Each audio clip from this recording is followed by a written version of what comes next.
আসসালামু আলাইকুম। কণ্ঠটা নিশ্চয়ই আপনাদের কাছে চেনা চেনা লাগে।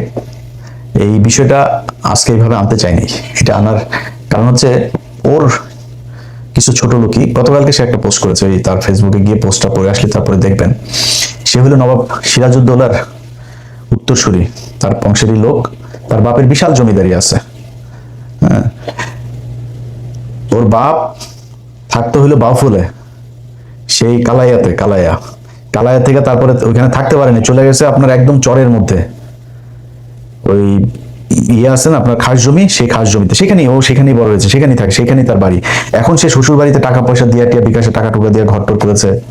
আর কোথায় কি করেছে, কাতারের ব্যবসা, দুবাইতে ব্যবসা, ভাইদেরকে রেন্টেকারের ব্যবসা করে দিয়েছে, কালিয়া করে তার রেন্টেকারের অফিস আছে, বিশাল এলাই কারবার।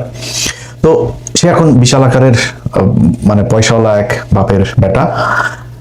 মানে ভাবটা এরকম, জন্মগতভাবেই সোনার চামচ মুখে নিয়ে তারপরে সে বড় হয়েছে। তার টাকা পয়সার কখনো কোনো সমস্যা ছিল না। আমাদের ভিক্ষার টাকা তোর পকেটের মধ্যে। সে কালকে পোস্টে লিখেছে, আমরা এখানে আমি কাজ করে খাই, কামলা দিয়া খাই না, তুচ্ছ তাচ্ছিল্য করে। ভাই বেটা কামলা দিয়া না, আমেরিকায় মানে যত ধরনের কষ্ট আছে সব কষ্ট করে তারপর স্ট্রাগল করে তারপরে দেশের জন্য কাজ করেছে। সেই টাকা, সেই কষ্টের টাকা তোরে পাঠাইছি, তোরা আবার সেই টাকা নিয়ে জালিয়াতি করছিস। আমার কথা না, ওর দলের লোকজন তারা বলেছে। প্রতি মাসে প্রবাসীরা এই চাঁদাটা দেয়, আমাদের একটা রিসিপ্ট পাওয়ার কথা, কিন্তু আমরা এই রিসিপ্টটা পাই না। প্রতি মাসে আমরা রিসিপ্টের জন্য এই আলোচনা হয়, অর্থ কমিটির হিসাব নিয়ে আলোচনা হয়, কিন্তু অর্থ কমিটি কোনো মাসেই স্বচ্ছ একটা হিসাব আজ পর্যন্ত দাঁড় করতে পারে নাই। এই বক্তব্যের পরে আবার যখন এই দলের ভিতরে গ্যাঞ্জাম শুরু হওয়ার পরে তারে সে একটা টক শোতে গিয়েছিল, ওই যে খালিদ মহিউদ্দিনের। সেই টক শোতে যাওয়ার পর তার এই প্রশ্ন করা হয়েছে যে আপনি টাকা পয়সা হিসাব দেন না, আপনি ইচ্ছা মতো বিকাশের টাকা টুকা নিয়ে সব ভাঙেন। তখন সে বলেছে কি যে আমি অর্থ কমিটি নাকি সব জানে, সে কিছু জানে না। আপনি প্রবাস থেকে কি পরিমাণ টাকা পেয়েছেন গণ অধিকার পরিষদের জন্য? সেটা আমাদের অর্থ কমিটি এবং অডিট কমিটি বলতে পারবে, কারণ এটা তো আমি জানি না, অর্থ কমিটি এবং অডিট কমিটি বলতে পারবে।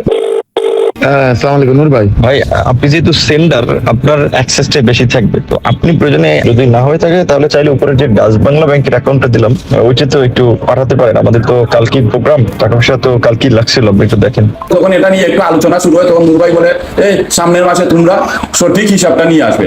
এখানে আলোচনা থামিয়ে দেওয়া হয়, তারপর থেকে আলোচনাটা আগায় না। এইভাবেই অর্থ কমিটি চলতেছে, কোনো স্বচ্ছতা অর্থ কমিটির আজ পর্যন্ত এই 1.5 বছরে আমরা সঠিক হিসাব পাই নাই। ও চুরি করতো, এটা ওর দলের মানুষ। এই যেটা ছাত্র অধিকার পরিষদ বলেন, ওই যে কোটা আন্দোলন বলেন, এই কোটা আন্দোলন দিয়েই তো সবার উত্থান। আপনি আসিফ বলেন, নাহিদ বলেন, ওই ওর আশপাশে যারা যে 2-4 জন আছে, ওর সাথে আর কেউই নাই এখন। ও খালি রাশেদার, ও এর বাইরে ওর সাথে কেউ নেই। ওর শ্বশুর বাড়ি কিছু লাঠিয়াল আছে, ফুফাতো ভাই, খালাতো ভাই, চাচাতো ভাই, এগুলো মিলে বরিশালের একটা গ্রুপে নিয়ে, একটা লাঠিয়াল বাহিনীরে নিয়ে ও এনে ধান্দাবাজি করে। এই ধান্দাবাজি করেই তার চলছে। এখন সে নিজের বিরাট আকারের পয়সাওয়ালা লোকজন, বিরাট আকারের মানে অনেক কিছু হয়ে গেছে তো, বুঝছেন না? ফকিন্নির পোলারে আপনি যদি নাকি টাকা পয়সা দেন, ও তো এটার গরম সহ্য করতে পারবে না। এখন যখন কিনা ওর এই টাকা পয়সাগুলো আমরা 2000 কত সাল, এটা 19 সাল, 19 তারপরে 20, ওই সময়টাতে সবচেয়ে বেশি টাকা তাকে দেওয়া হইতো। একবার তার প্রতি মাসে আমরা 1-2 বার এরকম প্রতি মাসে দিতাম বিভিন্ন জনের কাছ থেকে তুলে। তো তাদের ভেতরে একজনের কাছে $2500 পাঠানো হয়েছিল একবার, আমার মনে আছে। এটাকে এরকম অনেকে পাঠিয়েছে এখানে, মানে আমেরিকায় যারা আছে আপনি খোঁজ নেবেন, ওই নায়েব আলী, ওই যে মাসুম, এরকম যারা আছে পরিচিত লোকজন যারা আছে, আপনারা তাদের কাছে জিজ্ঞেস করেন, সবাই টাকা দিয়েছে। এবং মানুষের কাছ থেকে নিয়ে তারপরে টাকা দেওয়া হয়েছে। আমি যদি দিয়েছি $500, আরেকজনের কাছ থেকে নিয়েছি $500। আর যদি কোনো সময় দেখা গেলো $100 আছে, ওকে $100 কত ভাই, 1000 হয়েছে, দান পাঠান। এভাবে টাকা পাঠানো হইতো। সেই টাকা $2000 তাকে পাঠানো, তখন $85, $84, $86 এরকম $1 রেট পাঠানো হইলো। সম্ভবত মনে হয় বাংলাদেশি টাকায় 2 লাখ বা এরকম অ্যারাউন্ড এরকম কিছু, আমার মনে নাই। বাট $2500 আমরা পাঠিয়েছিলাম, 2500। এই টাকা পাঠানোর পরে এখন হঠাৎ করে আরেক এই নুরু ফোন দিছে যে ভাই টাকা তো আসেনি। টাকা তো পাঠানো হয়েছে, ওর সাথে নামটা বললাম না ওইটা। এরপরে সে ধরা খাওয়ার পরে বলতেছে ভাই আমার বাচ্চা হয়েছে, ওয়াইফের ডেলিভারি, হসপিটালের বিলে টাকাটা খরচ হয়ে গেছে, আমি এটা খরচ করে ফেলছি। পরে আবার পাঠাইছি আমরা। এরপরে আবার ফের এই তুলে তারপরে তাদেরকে টাকা পাঠানো হয়েছে। নুরু এত সহজ না। আমেরিকার জীবন, আমেরিকায় আসে আর টাকা গাছ থেকে পড়ে যায় এরকম না। এখানে যারা সুট টুট পরেও বাংলাদেশে যায় না, এরা এখানে কে কি করে, তোর তো 14 গোষ্ঠীর মধ্যে মনে হয় আমেরিকা কেউ থাকে না, থাকলে জিজ্ঞেস করিস। ফকিন্নির বাচ্চা, তুই যে ভাব মারিস এখন, তোর যদি টাকা পয়সা সারা জীবনে যদি তুই বাংলাদেশের সালমান এফ রহমান হইস, তাও আমরা বুঝবো তুই যে ফকিন্নির পোলা, তোর বাপ চরে থাকতো। তোরা এই কালায়া থেকে যায়, তারপরে তোর থাকার ঘর ছিল না, সেখানে কালায়া থেকে থাকতে, এটা আমরা জানি। এটা তুই কি ঠিক করে করতে পারবি? এই কথাগুলো আজকে আনতে চাইনি। ওর ইদানিং দেখবেন চলাফেরা, ওর পাঞ্জাবি মানে নতুন নতুন পাঞ্জাবি, তারপরে হাঁটার যে ধরন, হাঁটার ভাবটা দেখলে আপনি বুঝবেন যে ফকিনীর পোলাদের টাকা পয়সা হইলে কি হয়, এটা এরে দেখে ভালো করে বুঝবেন। তো তার মূল কাজটা যেটা, সেটা হচ্ছে এখন যেটা হয়েছে, সে মূলত একটা ভাব ধরতে চাচ্ছে, একটা সুশীল একটা ভাব ধরতে চাচ্ছে। মাঝে মাঝে মবের বিরুদ্ধে কথা বলে, মব হচ্ছে এই সে এরকম কথাবার্তা বলতে দেখতেন না। অথচ ওর এই যে কিছু ওর এই বাউফল, তারপর কি বলে কালায়া মালা এইসবের কয়েক জায়গার গলা চিপা কিছু পোলাপানে নিয়ে ওইখানে ঢাকা শহরে মাস্তানি করেছে। এই 5 তারিখে বহুত মানুষের, আওয়ামী লীগের লোকজনের ব্যবসা প্রতিষ্ঠান, বাড়ি ঘর, এগুলো তো কালকে পোস্ট করেছে, আমি করেছি। ও যে কাজগুলি ও করে, এই কাজগুলো আমার উপর দিয়ে চালিয়েছে। তুই নুরু শোন, তোর একটা কথা বলি, তোর কোনো বাপের যদি কোনোদিন জানতে পারিস যে ইলিয়াস কোনো ব্যবসা প্রতিষ্ঠানে কোনো কারোর কাছে যায়, তারপরে চাঁদাবাজি করছে, কারোরে তদবির করে করছে, এটা বদলি করা তো পরের কথা, তদবির করছে কিনা তুই এটা খোঁজ নিচে, কারোর কোনদিন করছে কিনা। যদি একটা দেখাইতে পারিস, নিজের জুতা দিয়ে নিজের গালে লাগাবো। তুই তোর মতো মনে করিস তুই সবাই রে, সে এগুলো কালকে পোস্টে লিখেছে। প্রথম 5 তারিখের পর আন্তর্জাতিক অপরাধ ট্রাইব্যুনালের চিফ প্রসিকিউটর তাজুল ভাই এখন তো আপনারা সবাই পাবেন খুব সহজে। তাজুল ভাইরে জিজ্ঞেস করেন, তাজুল ভাই ফোন করলো, ইলিয়াস এই বেয়াদব কয়েকটা উচ্ছৃঙ্খল পোলাপা নিয়ে এসে তারপরে এরকম বলছে, সে আমারে বলতেছে 1 মিনিট চেয়ারে বসতে দিবে না, কারণ কি তার লোক ওইখানে নিয়োগ দিতে হবে প্রসিকিউটর হিসাবে তাজুল ভাই অফিসে। তাজুল বলছে না, এটা তো আপনার কথা মতো হবে না, সরকারের এটা নিবে, পদক্ষেপ নিবে, সেটা সরকারের ব্যাপার, এটা আপনার ব্যাপার না। তাজুল ভাই স্টেট কার্ড কথা বলে আইছে। তাজুল ভাই এই অপমান সহ্য না, আমার ফোন দিয়েছে তাজুল ভাই, বলছে ইলিয়াস এই ব্যাপার কি। তা আমি জাস্ট খালি পোজ দিলাম, বলছি নুরু তোরে 2 মিনিট সময় দিলাম, 2 মিনিটের মধ্যে এখান থেকে বের হয়ে আসবে, মাস্তানি সব জায়গায় করবি না। আচ্ছা তাজুল ভাই আমি ভীষণ পছন্দ করি। সাথে সাথে রাশেদ ফোন দিছে, বলি ভাই আপনি এই পোস্টটা ভাই ডিলিট করে আমরা ভাই এখান থেকে চলে যাচ্ছি, সরে আসে। আচ্ছা, স্বাস্থ্য মন্ত্রণালয়ের একজন স্বাস্থ্যমন্ত্রী একজন ব্যক্তিগত সহকারী ছিল। সেই ছেলেটা একজন জুলাই যোদ্ধা, তার হাত দিয়ে বহু জুলাই এই যুদ্ধে আহত বহু মানুষকে সে এই সুস্থ করেছে। এইটার কারণেই তাকে এই মন্ত্রীর পিএস বানানো হয়েছিল। সে বহু পোলাপানকে সে রাশিয়া থেকে আপনার এমবিবিএস করেছে, যে কারণে রাশিয়ায় তার অনেক এই মেডিকেলে আপনার অনেক প্রফেসর এরা ছিল, ভালো ভালো হসপিটাল ছিল, সেগুলি সে চিনত। সে বিভিন্ন রোগীকে নিয়ে গিয়েছে। এমন একজন মানুষকে সে তার একটা তদবির করেছে, তাদের কাছ থেকে আপনার কিছু জিনিস কিনতে হবে, এটা নুরু দিবে, সাপ্লাই দিবে। সে বলছে না ভাই আমি এটা পারবো না। কেন পারবে না? তার বিরুদ্ধে যায় আপনার দুদকের সামনে যায়, তার পোলাপান কয়টা আছে, 50-60 জন কি পোলাপান আছে, এগুলো টাকা পয়সা দিয়ে পালে, আগে বিকাশে টাকা খাইতে, এখন দান্দাবাজি টাকা খায়। তো এখন হয়তো সংখ্যা আরো বাড়বে। দুদকের সামনে যায় এক দফা এক দাবি নিয়ে বসে, ওই ওনার পিএসসি করতে হবে। দুদকের যায় সেখানে ফাইল করছে, সেখানে মব সৃষ্টি করে সেই ছেলের বিরুদ্ধে তারপরে করা হয়েছে।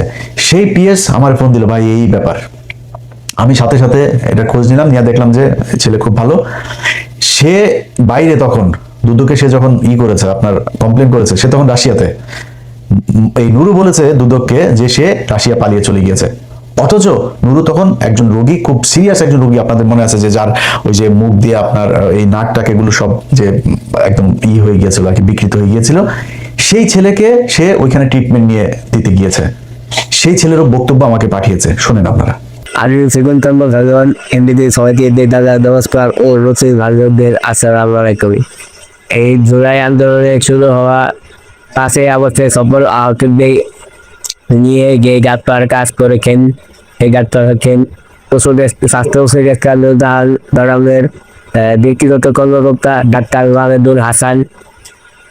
তিনি এডমিনিস্ট্রেশন দায়িত্বে রাশিয়া আমার ছাত্র গিয়েছিলেন উন্নত চিকিৎসার জন্য। তো আমি এখন শুনতে চাচ্ছি ওনার নামে অনেক মিথ্যা গুজব ছড়াচ্ছেন, উনি নাকি কোটি কোটি টাকা রাশিয়া সাক্ষাৎ করেছেন।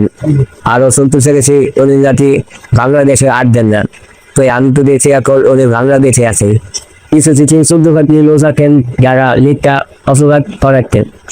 আমি তাই এসবের সঙ্গে এখন দেখতে বলতে চাই যে তারা যেন একজন মানুষকে কাটি থেকে বর্ষাস্ত করা দেয়, যেন থেকে ঠিকমতো কিছু নিয়ে করি। কারণ এই বিষয়টি কিছু করলাম, তাহলে এটা আমাদের দেশের জন্য খুবই দুঃখজনক। এমনকি আসাম নামের ভাই অনেক ভালো মানুষ, তিনি আমার সাথে ছিলেন প্রায় 2 মাসের মতো। সেখানে আমি দেখছি কি উনি অনেক ভালো মানুষ। আচ্ছা, এরপরে হলো তার এলাকার আপনার কালাইয়া, সেখানে আপনার গলাচিপায়, সেখানে আপনার করছে। গলাচিপাতে ওইখানকার ইউএনও ছিল, সেই ইউএনওর কাছ থেকে 72 লক্ষ টাকা একদম 5 তারিখের পরপরই 72 লাখ টাকা খেয়ে দিছে। সেই খাওয়ার আবার একটা কঠিন কৌশল করে তারপরে সে খাইছে। ওই লোক আওয়ামী লীগের লোক, তারা বলছে আপনারা আমি রাখবো, আমি কি পাবো? তখন সে একটা সিস্টেম করছে যে নুরুকে সংবর্ধনা দিবে। এই সংবর্ধনার কথা বলে 72 লাখ টাকা খরচ করছে একটা সংবর্ধনার পিছনে। এটা সেই ইউএনওর সেই ইয়ের মধ্যে এখনো পর্যন্ত আছে। অতএব সেইখানে যখন 72 টাকা খরচ করতে হলে তো একটা হিসাব খরচটাও দেখাইতে হবে। প্যান্ডেল করছে, বিশাল এক প্যান্ডেল, এই যে প্যান্ডেল আপনারা দেখতেছেন, এইটা লোকজন নাই, খালি জায়গা। নুরু যায় থাকবে, এক রাত থাকবে, এক রাতের জন্য একটা এসি কেনা হয়েছে। সেই এসি রুমের মধ্যে নুরু থাকবে। নুরুর বাপ তো হইল গিয়ে জমিদার, নুরু জীবনে তো এসি ছাড়া ঘুমায় নাই। নুরুর জন্য এসি কিনতে হয়েছে এক রাতের জন্য। এই এসি মিসি কিনা আমার কাছে ওই পুরো এই কাগজ আছে, এই যে তালিকা দেখছেন, এই বিভিন্ন নামে দেখায় টোটাল প্রায় 73 লাখ টাকা সে এখান থেকে উঠেছে। এই টাকাটা পুরা নুরু মেরে দিছে। এইভাবে সে এই 5 তারিখের পর থেকে পুরা সময়টাতে সে আপনার নানান ধরনের টাকা লুটপাট করছে। তো এই ফকিন্নির পোলার আপনার পা থেকে মাথা পর্যন্ত পুরাটাই দুর্নীতি, অনিয়ম, মানুষের টাকা আত্মসাৎ, এটাতে ভরা। সে জীবনে কোনোদিন আওয়ামী বিদ্বেষী ছিল না, সে আওয়ামী বিরোধী জীবনও কখনো ছিল না। তার রক্তের মধ্যে আওয়ামী লীগ। তার বাবার একটা বক্তব্য আপনারা শুনেন, তার বাপ তারে নিয়ে কি বলে। রাজনৈতিক ছিল বঙ্গবন্ধু শেখ মুজিবুর রহমান। এটা যদি আমি বলি দেশে ছিল না, তাইলে আমি ভুলের রাজ্যে বসবাস করি। আদার্স এখন বাংলাদেশে বঙ্গবন্ধুর পর দ্বিতীয় নেতা বিভিন্ন। আমি আপনাদের কাছে আরেকটা কথা বলি, আমি এখান থেকে বিদায় নেব। বিএনপি কিন্তু রাজনীতি করিয়া এই তারপরে জাতীয় পার্টি কি রাজনীতি করে ক্ষমতায় আছে? কি বলে? জাতীয় পার্টিও রাজনীতি করে আসে নাই, বিএনপিও রাজনীতি করে আসে নাই, বঙ্গবন্ধু রাজনীতি করে আসে। আবার প্রত্যেকের দোয়া সে এখন জাতীয় নেতা। তার সামনে বাংলাদেশে এখন জাতীয় নেতা আর নাই। মনে মনে কলা খায় অনেক নেতা, তার সাথে যোগাযোগ করে তারেক রহমান। এখানে বইয়া ছোলা কলা খায়। তার এলাকার আরেকজন আছে, সেও তার আত্মীয়, সেও ওইখানকার আওয়ামী লীগের পদে ছিল। সেই লোক তাকে হইল গিয়া এই গলা চিপার আপনার বানাইছে, ফলের আপনার শেখ মুজিব বানাইছে। শুনেন তার বক্তব্য। যিনি এই সারা বিশ্বে যাকে চেনে তিনি হলো নূর ভাই। আমি সর্ববিশ্বাসী নূরের 1 নং ওয়ার্ডবাসীকে বলতে চাই, ধর্মাত নির্বিশেষে গোপালগঞ্জ আমাদের শেখ হাসিনার বাড়ি, সেখানে অন্য কোনো গান নাই, শুধু গান হলো একটা নৌকা। আমাদের এই 10 মিনিট গলা চিপা, আমরা তরে ভোট দেবো না, আমরা ভোট দেবো চরে। আমাদের গান হলো একটা, সেটা হলো সর্ববিশ্বাসী নূর কিন্তু গোপালগঞ্জ নামে পরিচয়। আপনারা তার শেখ হাসিনার সাথে যেদিন সে কিনা ওই যে ভিপি নির্বাচিত হয়, ভিপি নির্বাচিত হওয়ার পরে শেখ হাসিনার সাথে তো নিশ্চয়ই আপনারা তার বক্তব্যগুলো শুনছেন। আমি আজকে আবারও আপনাদেরকে শোনাই, এটা হয়তো অনেকেই মিস করে গেছেন। সেখানে বক্তব্যটাকে আমরা শুনে আসি।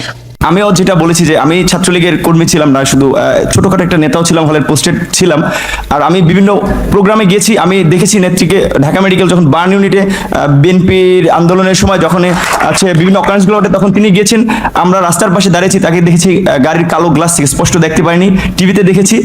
আর আজকে দেখার পরে আমি অনেকক্ষণ চেয়ে রয়েছি। আমি 2.5 বছর বয়সে আমার মা মারা যায়, আর আমার ছোট ভাই এখানে এসেছে, ওর বয়স ছিল তখন 1 বছর। আমার মায়ের এটা আমি যতটুকু মনে করতে পারি, আমি সেটা খুঁজে পেয়েছিলাম আমার প্রাইমারির একজন শিক্ষিকার মধ্যে, আমি যেই প্রাইমারিতে পড়েছি। আর আজকে আমি মাননীয় প্রধানমন্ত্রী এতদিন টিভিতে আমি ওভাবে দেখতে পাইনি, কিন্তু আজকে দেখে আসলে আমার মনে হয়েছে যে তার মধ্যে আমার মায়ের চেহারাটা আমি কিছুটা দেখতে পেয়েছি। এরকম একটা জিনিস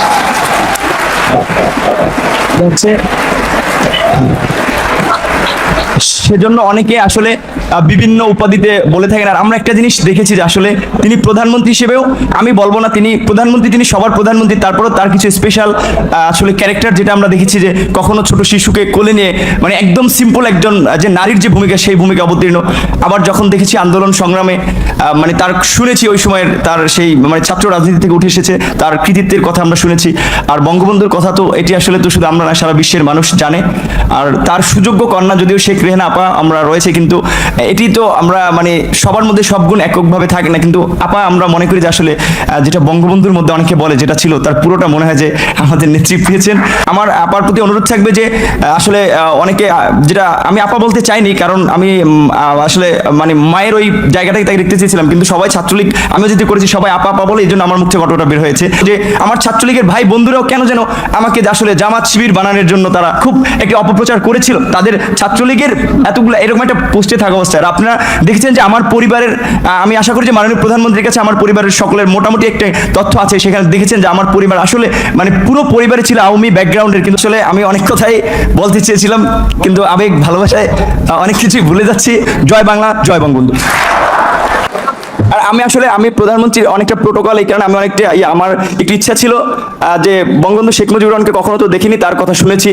আর তার গান যেটি আমি ক্লাস 5-এ একটা গান খুব ভালো লেগেছিল, আমাদের স্কুলের মাঠে মুক্তিযোদ্ধা সংসদ সন্তান কমান্ডের আয়োজনে একটা প্রোগ্রাম ছিল, ওখানে এরকম একটা গান ছিল, যদি রাত পোহালে শোনা যেত বঙ্গবন্ধু মরেনি, তার আমরা পেতাম জাতির পিতা বিশ্বপিত মহান নেতা, এরকম একটি গান। আর বঙ্গবন্ধুর প্রেমে তো সবাই পড়েছে। আর আমার যেহেতু আমি বলেছি আমার মাকে আমি সেই 2.5 বছর বয়সে হারিয়েছি, আমাদের প্রথমে আমার ইচ্ছা ছিল যে আমি মাননীয় প্রধানমন্ত্রীকে, যেমন ভারতের নরেন্দ্র মোদী আমরা দেখেছিলাম মাননীয় প্রধানমন্ত্রী যখন গিয়েছেন কোনো রকম প্রোটোকল ব্রেক করে তিনি তাকে ওয়েলকাম জানিয়েছিল, আমার একটা ইচ্ছা ছিল তাকে মানে একদম ঝটিকা আগে তাকে সালাম করাটা, কিন্তু আমি ভাবছি তার পিছনে যেহেতু তার নিরাপত্তা রক্ষীরা রয়েছে সেটা বিঘ্ন ঘটবে কিনা, এই জন্য আমি যাইনি। আমি একটু মাননীয় প্রধানমন্ত্রী আপনাকে একটু, যেহেতু আমার মা নাই, আমি বলেছি আমার সেই মাতৃত্বের ছায়াটা আমি দুজনের ব্যক্তির মধ্যে খুঁজে পেয়েছি, সেটা আমার শিক্ষিকা এবং হচ্ছে আপনি, আমি একটু আপনাকে সালাম করতে চাই।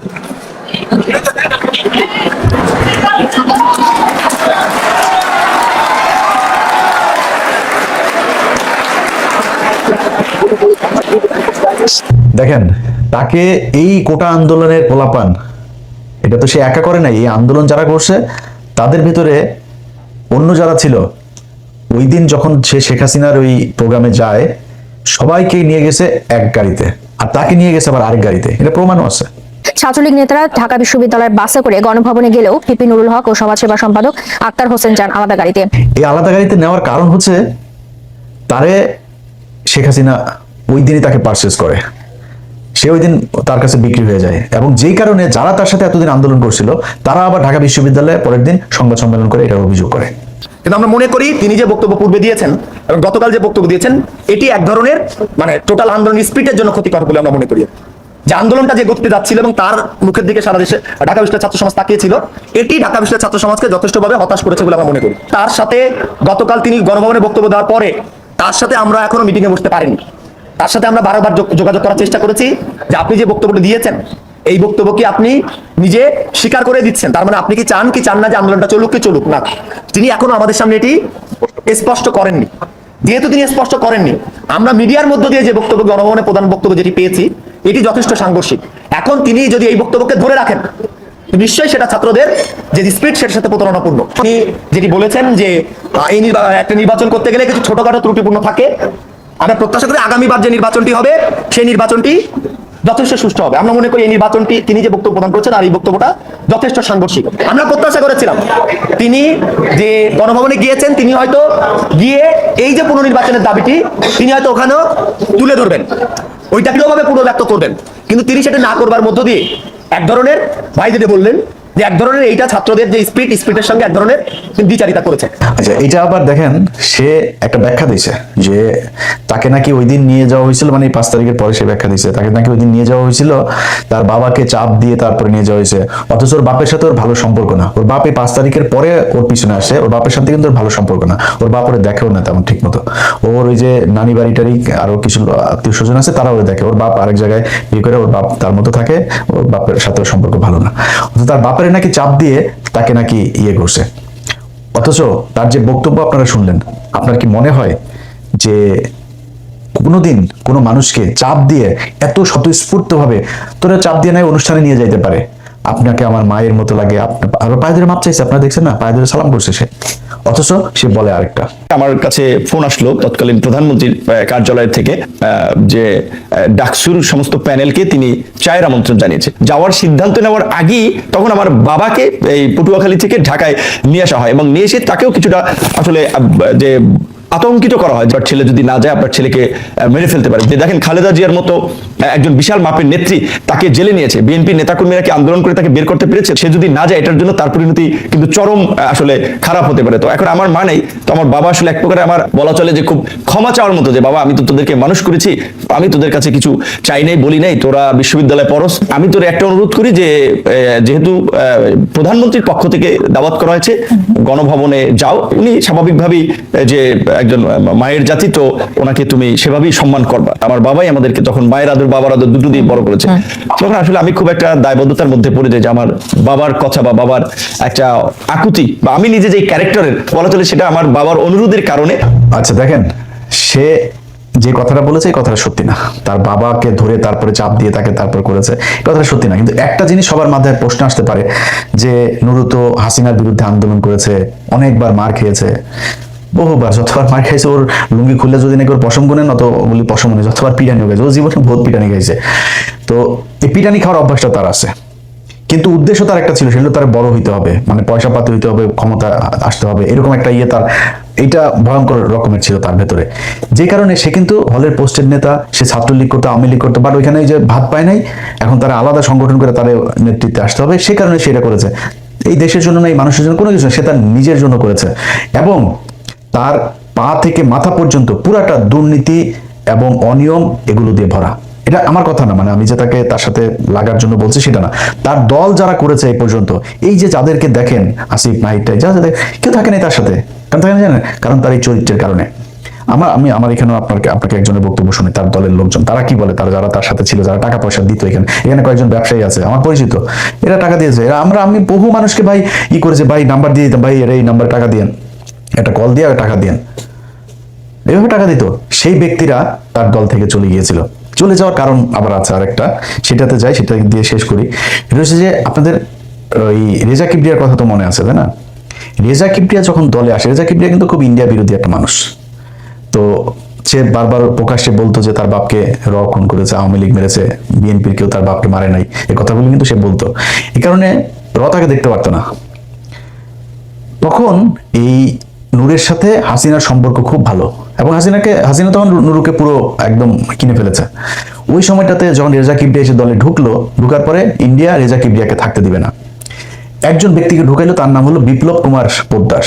সে বিপ্লব কুমার পোদ্দার হঠাৎ করে এসে দলের ভিতরে একদম প্রথম সারিতে চলে আসলো, তার পাশে বসে থাকে। এই লোকটা যখন আসার পরে রেজা কিবরিয়াকে বাদ দিয়ে দিবে। যখন রেজা কিবরিয়াকে বাদ দিয়ে দিবে বলছে, তখন আবার আমরা একটু রিয়েক্ট করলাম যে আপনারা এটা বাদ দিচ্ছেন কেন? এটা বাদ দেওয়ার পরে ওর দলের ভেতরে কিছু মানুষজন ওর থেকে বের হয়ে গেলে, এখানকার আমার পরিচিত কিছু ব্যবসায়ীরা বের হয়ে যাবে, এবং এরা তখন বললো যে আমরা ওরা টাকা পয়সা দিব না, আমরা আগে টাকা পয়সার হিসাব চাই। এই টাকা পয়সার হিসাব যখন চাইছে, সে টাকা পয়সার হিসাব দিবে না, টাকা পয়সার হিসাব তার কাছে নাইও, সে দিতে পারবেও না। তো তারা করলো কি, তারা দল থেকে বের হয়ে গেল, এবং তারা সরাসরি অভিযোগ করেছে এই অভিযোগগুলো। এনিওয়ে, আমি ওনাকে প্রতি মাসে আমি টাকা দিতাম দলের জন্য, কিন্তু ওনার নামে, ওনার অ্যাকাউন্টে, ওনার বিকাশ নম্বরে আমি টাকা দিতাম। সো এটা আজ থেকে আমি আর দিব না, এমনকি আমি ওনার সাথে কোনো দল করব না, এই দলের মধ্যে আমি নাই। উনি জাতির কাছে আইসা মাফ চাও, যদি জাতি মাফ করে দেয় ভালো, আর এইরকম দেশের গাদ্দারের সাথে আমি কাজ করব না। আর যদি আপনারা প্রমাণ সহকারে রিসিপ্ট সবকিছু দেখতে চান, আমি দিয়া দিব ইনশাল্লাহ, এবং কি প্রুফ সবকিছু আছে। আমি উনাকে প্রতি মাসে টাকা দিতাম, উনি একটা টাকাও দলের মধ্যে দেয় নাই। আমরা আমেরিকা থেকে অনেক টাকা পয়সা এই দলের জন্য দিয়েছি, যেটার এখন পর্যন্ত আমরা কোনো হিসাব পাইনি, অর্থ কমিটির কাছে পাইনি, নূরের কাছে পাইনি। আমরা বিকাশের মাধ্যমে, বাই অ্যাকাউন্টের মাধ্যমে, বাই পিন নম্বরের মাধ্যমে আমরা লক্ষ লক্ষ টাকা এই দলের জন্য দিয়েছি। আমরা আর কোনো টাকা পয়সা এই দলের জন্য খরচ করবো না, কারণ এই দলটা এখন এনডিআর হাতে চলে গেছে। আর সদস্য সচিব এটাই করতেছে, এনডিআর রয় ওনাকে যে মেসেজটা দিতেছে এটাই উনি করতেছে। আপনারা দেখেন যে উনি ডক্টর রেজা কিবরিয়া ওনাকে বের করার ফায়দারা উনি করতেছে, আসলে উনি করতেছে না, এটা রোর মাধ্যমেই হয়েছে, কারণ রেজা কিবরিয়া এগেনস্ট অফ র। আচ্ছা, খালি রয়ের বিষয়টাই না, তার সাথে আবার মুসাদের বিষয়টাও কিন্তু এখানে আসছে, তাদের সাথেও সে দেখা করছে, এবং সে তার লোকজন যাদের টাকায়, যাদের প্লেনের ভাড়ায় সে ওখানে গেছে, তাদেরকে পর্যন্ত রাখে না, সে গোপনে যায় মুসাদের সাথে দেখা, ওই যে মেহেদী সাফাদির সাথে দেখা করে আসছে, সেটা তার দলের লোকজন বলছে।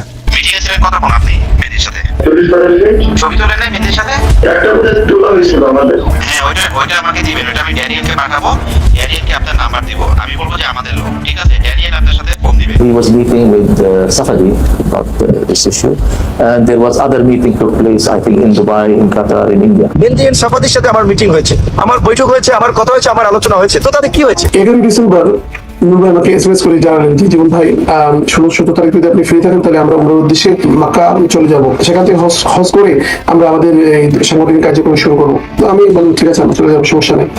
তো যখন তারিখটা কাছাকাছি আসলো তখন আমাকে তিনি 19 তারিখে ফোন দিলেন, বললেন জীবন ভাই আমি চলে যাচ্ছি, একজন ভালো ডোনার পাওয়া গেছে যে কিনা আমার টোটাল ফেয়ারটা বেয়ার করবে। তখন আমাকে বললেন আমার তো কিছু অ্যাপয়েন্টমেন্ট আছে, যেহেতু আমরা একসঙ্গে যাচ্ছি আপনাকে বলা উচিত, এখানে আমার মুসাদ সহ বিভিন্ন গোয়েন্দা সংস্থার সঙ্গে দেখা হবে, আমাদের একসঙ্গে যেতে হবে। তো আমি ওনাকে স্ট্রেট বলে দিয়েছিলাম ওই সময় যে জি না, আমরা তো হজ করতে যাচ্ছি, এই মুহূর্তে আমি এই ধর্মীয় অনুভূতি এবং রাষ্ট্রীয় বিরোধী কোনো কাজ কর্মকাণ্ডে অংশগ্রহণ করবো না, আপনি কাতার চলে যান আর আমি মক্কা চলে যাই। তখন উনি কাতারে প্রবেশ করলেন আর আমি মক্কার উদ্দেশ্যে রওনা করলাম। আমি মক্কায় 18 দিন থাকার পর উনি মক্কা যখন আসলেন তখন আমার সঙ্গে দেখা ওনার হয় নাই। তো টোটাল সাংগঠনিক সফরটা আমাদের একসঙ্গে ছিল, কিন্তু আমরা একে অন্যের সঙ্গে কখনো দেখা হয়নি, কারণ একটাই বিষয়, আমি ওনার সঙ্গে দ্বিমত পোষণ করেছিলাম। তাই এবার এই যে বিভিন্ন দেশের গোয়েন্দা সংস্থা এবং যারা আমাদের শত্রু হিসাবে আমরা যাদেরকে ট্রিট করি, সেই সব দেশের গোয়েন্দা সংস্থার সাথে যায় যেই নেতা তারপরে গোপন গোপন বৈঠক করে, সেই বৈঠকে কি কথা হয়েছে কি আমাদের দেশের মানুষকে আজও পর্যন্ত সেটা জানতে দেওয়া হয় নাই। এবং হাসিনাও কিন্তু তাকে কিছু বলে নাই, কারণ হাসিনার সেই রয়ই তাকে সেই মিটিং গুলো করাইছে, যে কারণে তাদের কোনো সমস্যা নেই। সে কিন্তু এখান থেকে আসার পরে বিমানবন্দর থেকে তাকে অফিসে নিয়ে যাওয়া হয়েছে, তারপরে সেখান থেকে নিয়ে যাওয়া হয়েছে ভারতীয় হাই কমিশনে, তার লোকজন বলছে এগুলি। দুবাইতে এসে যে মেহেদী সাফাদির সাথে মিটিং করলেন, প্লাস ওইখান থেকে যাওয়ার পর বাংলাদেশে এনডিআর বা গোয়েন্দা বা হাই কমিশনারের সাথে মিটিং করলেন, এটা কিন্তু আমাদের দলের জন্য কাম্যকর নয়। উনি যে কাজটা করছেন দেশদ্রোহী, তাই আমি খুবই দুঃখ পাইছি। দেখতেছেন কিছুদিন থেকেই আমাদের গণ অধিকার পরিষদে একটা বিশৃঙ্খলার সৃষ্টি হয়েছে। দুঃখজনক হলো বিষয়টা সত্যি। বিপ্লব কুমার পোদ্দার উনি যখনই আমাদের দলে আসলেন তারপর থেকে আমাদের দলের সমস্যাটা শুরু হয়েছে, কারণ বিপ্লব কুমার পোদ্দার উনি একজন রোড এজেন্ট। আমাদের সদস্য সচিব বিপি নুরুল হক নূর উনিও একজন রোড এজেন্ট। উনি ইন্ডিয়ান হাই কমিশনের সঙ্গে দেখা করেছেন, রোর সঙ্গে ওনার কন্টিনিউ যোগাযোগ আছে। উনি ডাম বাম কিছু বুঝতেছেন না, উনি যা ইচ্ছা তাই করতেছে। এটার একমাত্র কারণ হচ্ছে ওনার যে মিশনটা, যে ওনার মিশনটা না, রোড যে মিশনটা, এই মিশনটাইকে কিন্তু উনি কমপ্লিট করতেছে। এই হচ্ছে নুরুর আসল চরিত্র। এবার বাকিটা আপনাদের। নুরু এখন মন্ত্রী হয়ে গেছে, মন্ত্রী এসে নিজের মনে করছে সে কুয়ার ব্যাংক, সে এটা মনে করারই বিষয়, বাট দিন এটাই শেষ না নুরু। তোমার কপালে ওই আগে যেরকম খাইতে না, ওই জিনিস তোমার কপালে আরো বহুত আছে। ওই যে গলা চিপার লোকজনই তোমার